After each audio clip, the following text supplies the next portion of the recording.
上次开了2副中药是吧？吃了2副中药之后，现在情况怎么样啊？现在情况？现在都没有咳了，之前还是咳嗽、变性、哮喘，一直咳，上开了2副中药之后，现在都没有咳了。出汗多不多？现在出汗还？现在出汗还好，以前晚上整晚出汗，现在都没有出了。好的好的。胃口呢？胃口那些？胃口稍有改善。大便怎么样？大便怎么样？大便一天1次，规律的。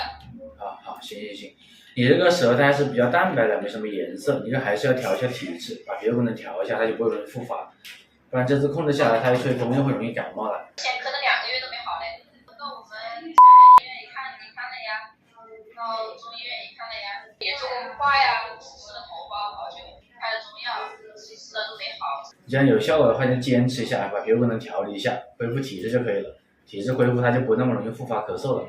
好嘞，谢谢谭医生。